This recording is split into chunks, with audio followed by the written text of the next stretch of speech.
So we're going to continue. I also want to do the Rebbe's summary of the Ois and then learn the Ois.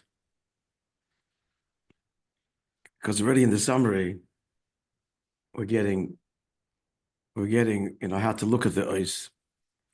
Okay, so let's start again. So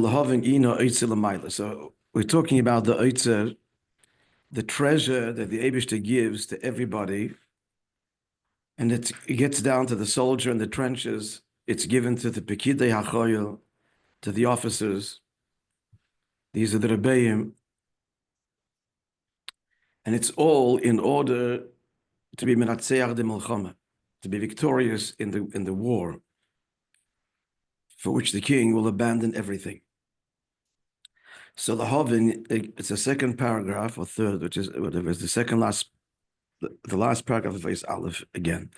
Lahovin, it's a lamayla to understand that it's a lamayla. Marti mashakas bezebet the kondizayan. So he prefaces the Frierdiker Rebbe in the Maimer, the quotation from the Zohar. And it's this quotation, these words, it's the whole Maimer goes. It's been the subject of the previous Oisius, or Ois at least, and the current. And that is, Oirein Sof, Lamayla adin Ketz, or Lamata adin Tachlis. The infinite light is above without end and below without fathoming. Now, I'll tell you right away that the assumption when you read this, when it says Oirein Sof Lamayla adin Ketz, so it means Lamayla Gilui.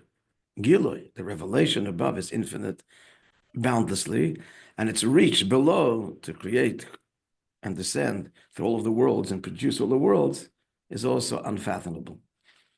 It's not the touch, the way the Frierdiker Rebbe explains it.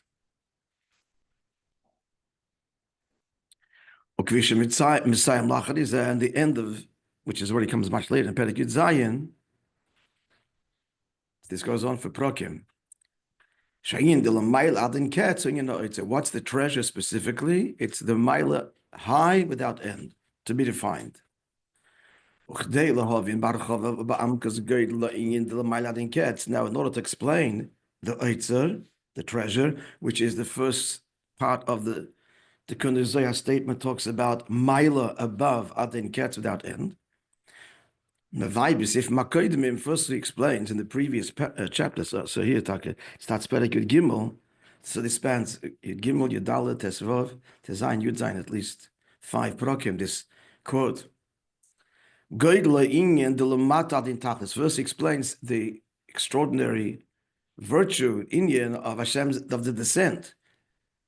And if you recall, this was last year that even in Olam Hazeh, we struggled with this, but everybody did.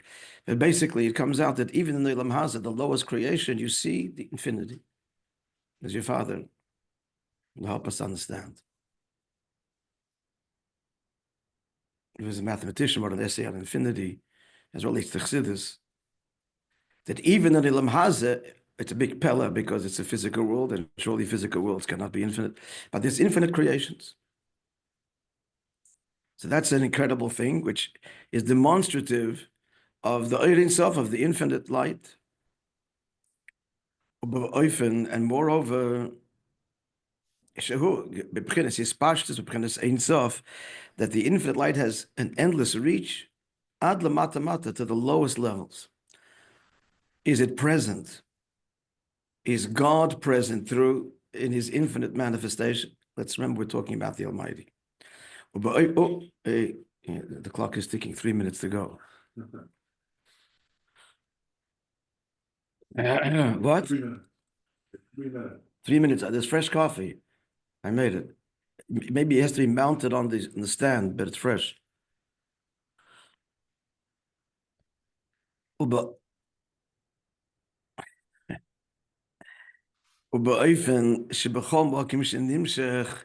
Wherever the Ein Sof descends, at every plane and level, gam lamata mata, even the lowest level, the infinite property is not lost, and it's manifest in the creations. Shazeh, very briefly stated now, this is very brief and very, being stated very, looking for very, very, briefly, very, Concise. concise statement to say, very embryonically. Shezel moed al good al inyan. So this that the Ein Sof descends lamata and remains uncompromised. And he doesn't say this here, but we learned in the previous Maimer, previous Ois, produces virtually, maybe they add the word virtually, endless, but maybe even not virtually, creations. So to appreciate that, and then he begins to explain Inyan, which is this week, this parsha, this parak this year, the Mailad Insof, the first part of the statement of the Zohar. Right. 1 minute ago. Shahu Inyan Naili L'mayla Yosef. Arin Kate. L'mayla Arin Kate, not Ein Sof. Yeah. Shahu Inyan Naili Yosef, that the height is higher Masher Inyan the Lamata Adin Tachlis. And it doesn't mean the height as we would think. We'll see. Well, Acher is a Messiah, and then he concludes that this first part, the Lamaila, that's the treasure, because it's higher, and that's given to every Jew, not just the mata ad ein sof, but Lamaila adin ketz. Shafilu inyan zen noistim lan shitzava. This is given to the soldier, the foot soldier. The leirak and the sin stam, and not just given el beifin shel bizbuz. It's all of it uncompromised bizbuz, without cheshboinus. Shmezeh gufam moving, which this itself, the fact that it's given without cheshbon and with abandon. With abandon, so it's moving at kambin and how deeply the victory is deeply negeya touches the king, that, as he said earlier in detail, that the treasures that he amassed and his forefathers amassed, it's all thrown out literally for the soldier in the trenches. Now I'm going to say a little introduction. I didn't learn further. It's difficult. It's very abstruse and subtle. We have to remember one thing. It's lofty and extraordinary. These gewaltige koiches. And what? It's given to each one of us. That we have to know. That's the ikir, is to know that how empowered each one of us in the trenches. The simple little foot soldier. Each one of us gets all the iters. Okay, let's bear that in mind. What we're learning is what you have. I have. So let's begin. And that's now the Rebbe's summary, and then we'll learn it inside the Fiddige Rebbe's Maimer. I missed the time already. Yep. That's the end of that. Okay. One more God would have been nice. All right. What's that? Great issues. Yeah. We wish each other this should be our distraction always. My method. Shouldn't be distracted and lose appetite or not eat for any other things. And he starts explaining in the 15th chapter, a quote. He says, the Wiedige Rebbe Keshem, just like She'erin Sof Mata Mata bis Pashtus Vigiloi. Just like the infinite light descends, spreads literally, and is revealed. Ad ein shir misper klal, beyond measure and number at all.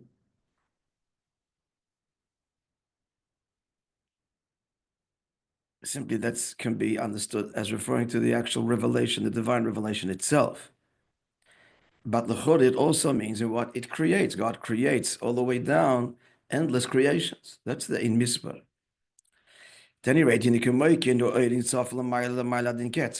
to Fiddige Rebbe, so to the Ein Sof above, without end. Now here comes the key words here. The concealment.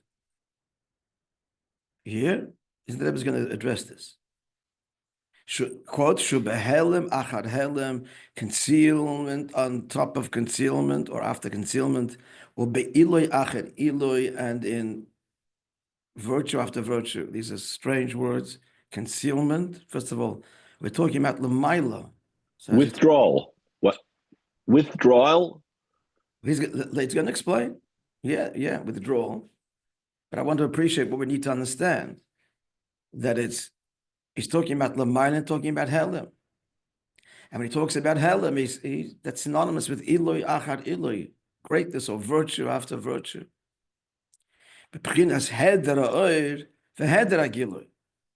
Ascending, as it were, where there is no revelation, lack of light, and lack of revelation. I don't know the difference between the two. Tzarich iyun, oir and gilui. Gilui means oir means gilui. Don't know. Maybe Maimon will explain that. Now he tells us what's the Maila Adin Katz, the Tzimtzum.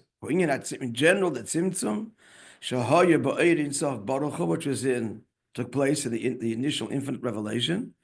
Shahu his almost. This is the withdrawal, if you like, or the concealment of the light, viskalulus, and it being incorporated, batzmusa yisbarech, in God's very being. Cryptic words that need to be understood. But already we're seeing that the Ma'il Adin Katz is actually Timtum, or the Gvul, lack of Gilui. That's the Oitzer. Well, that's even higher than the Mata Adin Tachlis. Okay, so we don't understand this yet. We have some kind of intuitive sense, perhaps, but we need to understand this. So, the matter is as follows, in the quote. So it looks like here the Rebbe is giving us the essence of his explanation, and then comes V'inyan Bazeh. I'm just looking at then the Yesh Lahoisif. And as he goes through the Maimon, he continues to quote from the Maimon. That's how it was in the early years. Quoted, piece, explained, quoted, explained, quoted, explained. That's how it's going to go. The Bishleim, we can understand and appreciate that the infinite light descends without fathom, without end, descends. And what's the point? It remains infinite in all of the levels it descends. The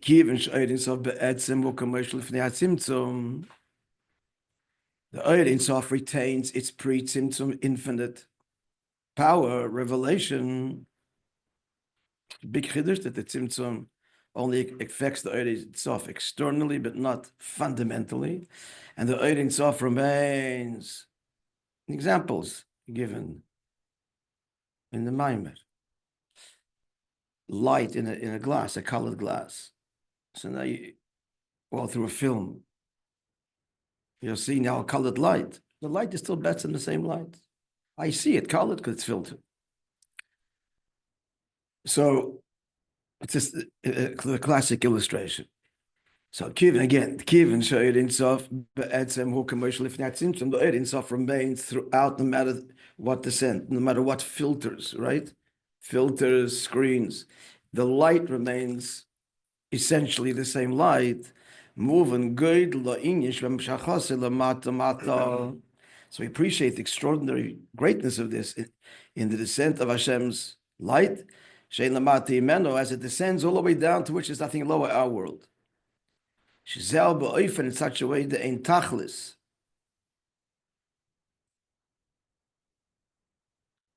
The gabe k'meishu lifnei atzimtzum. So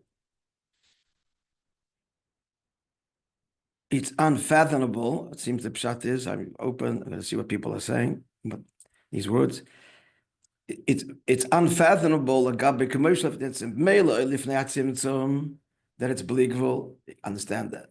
It's nimshech lemata, all the way down to create the most finite being and present, and still, this is the intachlis, and still remains infinite. That's the unfathomable property of the Ein Sof.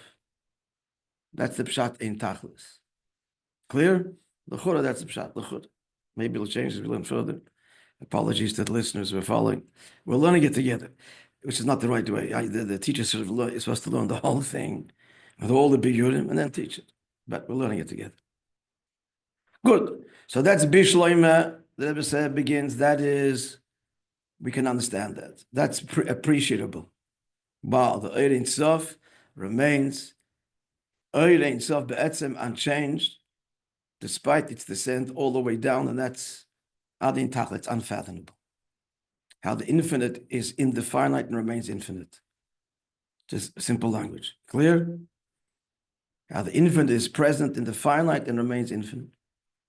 In Tachlis, unfathomable. Avol in a moving. But it's not understood. The Mava Inyan Deirin Sof Lamayla Adin Ketz. If you take the statement of the Zohar plainly, the Eirin Sof above is without end. No. What's the chiddush? The infinite light exists pre-tzimtzum. So that's a chiddush. That the way the Eirin Sof is above, it's without end. Well, of course, that's the Eirin Sof lifnei tzimtzum. Maila is infinite. That's its whole point. God revealing infinite power. What's the chiddush? What's the tikkun? The Zohar telling us in this statement?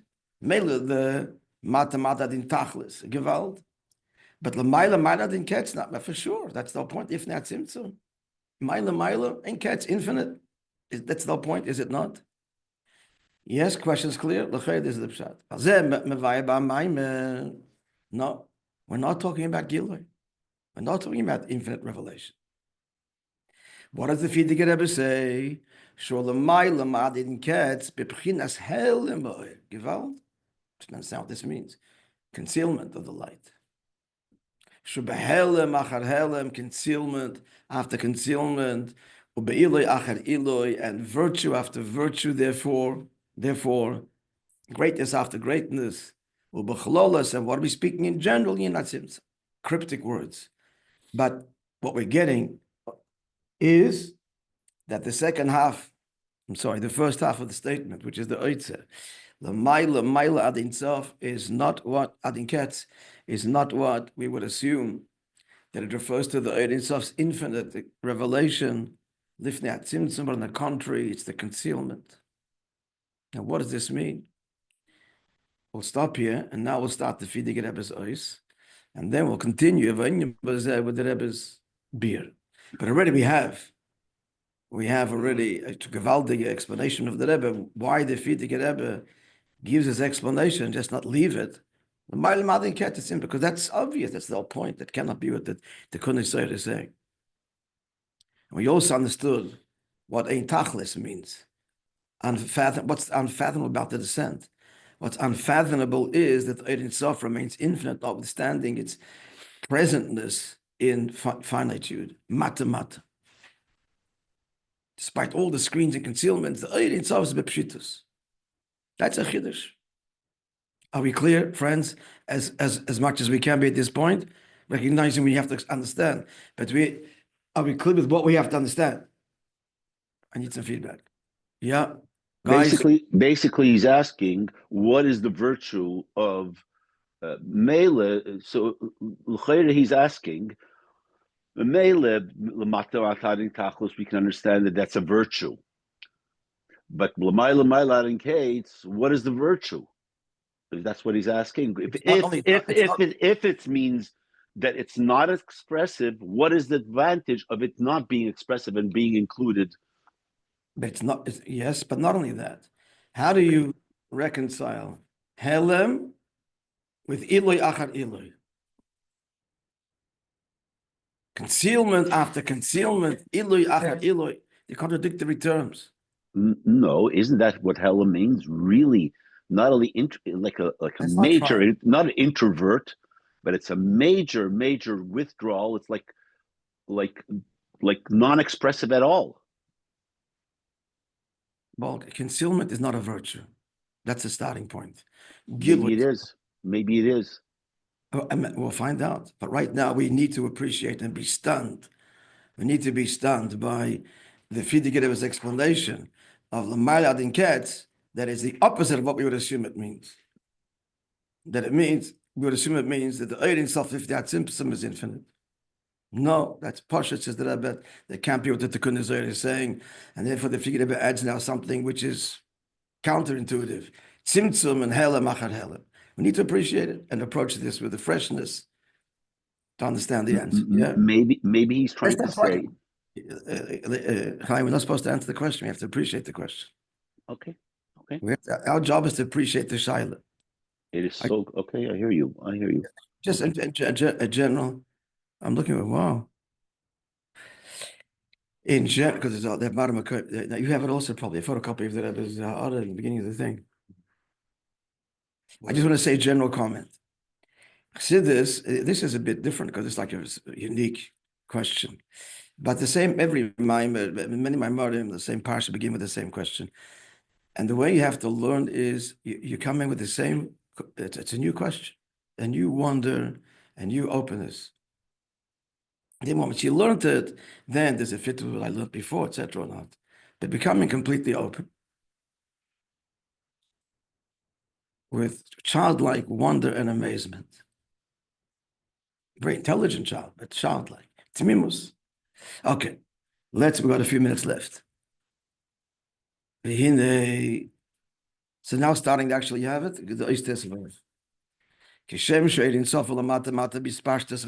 We just quoted this. It's never quoted this. He goes through the whole ice, it seems, pretty much. So just like the Ein Sof descends in its ispashtus, ispashtus means it's literally spreading. This word, diffusion. What's the word? That's the word, diffusion. Yeah. The Gilin revelation adin shir without measured or mispaklal or numbered all, and it can make it likewise. That's the mata adin tachlis. Kamekin the Ein Sof and the Maile Madin Ketz. So to the Ein Sof is above without end. Bepchinas helem ha'od in the sense of the concealment of the light. Shubahelem achar helem, which is concealment on top of concealment. Or be'iloy achar iloy, and virtue after virtue, as it were. Iloy. Iloy means virtue. It's not a great word, virtue. Maybe we'll find a better word. Bepchinas head that agiloy in the lack of light, the lack of revelation. What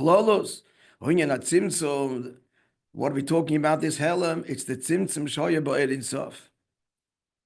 Shehu, the Rebbe stopped here in his quote, but now we're continuing. Shehu his alma sa'oir v'skalulos batzmusa yizbarech. Okay, you need to understand this. It's translation. His almos, the concealment, v'skalalos, and the being incorporated within, batzmusa yizbarech, his essence. Now, the question I'm asking that needs to be understood here is, it sounds like that the tzimtzum is affecting something that wasn't there before. In other words, is there not this fact that there's a level, there's a darga of his almas or and his kalas batzmus yizbarach? That's how it all begins, and then from there projects. Yeah. So what does the tzimtzum do? Classically, friends, what does the tzimtzum do? The tzimtzum changes everything going forward, not backwards. Going forward, tzimtzum, like the screen. From here on, the light's filtered. Whatever exists before is all the dalgas, the derg that is bisalmos incorporated within the essence. The example is like the stone, right? The fire in the stone, in the rock. It's not even discernible, but you strike it, it comes out. It's there, bisalmos, chayuli. All the examples given in Chassidus. That's how it all begins. That's just a fact. Then there's this pashtus, revelation. And then comes tzimtzum. And what's the tzimtzum? It doesn't affect retroactively. The tzimtzum, that's what it is, it remains. The tzimtzum affects the revelation going forward. It's now screened. Nachon? Right? That's what we understood. It's not what he's saying here. That somehow the tzimtzum is almost. It affects the eye, not just going forward. But where? Batzmusa yizbarach. It's a retroactive effect. What does this mean? I'm asking this question. Learned a little bit of the mind, but this is answered. Are you with me in the question? Okay, let's go further. Continues the Frierdiker Rebbe. Again, in summary, my question is, he's implying here that the tzimtzum affects a retroactive ascent of the oil. No, it just quite simply, the tzimtzum just affects going further down as you descend. All the dargas, atzmos, and all of the dargas are there before producing this. And now it's going forward, concealment. Okay, so let's see that unanswered. It seems it'll be answered. The Frierdiker Rebbe continues like this. He's explaining, beginning now to explain what I just said now, that the tzimtzum pearls is almost in the oil and is being incorporated by tzmusa yizbarach. like as if it wasn't before. So what does this mean? Yeah? All right, friends, it's already 7:30. Okay, so we'll continue Beis Hashem on Monday. It's extremely deep, as you can see in new ones, and fundamental. We're talking about the whole origins of everything. But we have to bear in mind as we're learning, like, why am I learning this? Whether we understand the nuance all or not, because we are given this. This Gewalt that the Maimon is going to explain it higher and higher. You and I have it. And already now, I mean, I didn't learn further, so I'll just throw it out. We're talking about Helem. Yeah, because we live in the world of Helem. And we face Halamas Vestadim and Yitzhahara and all kinds of concealments. And invested in us is the Maila Madin Cat. It's a Helem minion, which means it addresses Helem and gives koyach in our matzav of concealment. That's already instant, friends. Whatever the explanation is, what we're getting here is that in our concealed, limited, constrained struggles, are given the oitzer, which itself carries this property of concealment, which is why it can empower us in our Helem. Not some other world. It's a Helem minion. That's my world is Helem. Hey, in my world, you're invested in the deepest way, the deepest intimate way, because you're coming in a way which is Helem. That's what I'm dealing with. That's the Eitzah. To be explained, the incredible koyach that we have in the Helem. To ultimately transform it. We'll see what that means. But Epichlolus is seemingly where it's going. Yeah. Okay, so Beis Hashem will continue on Monday.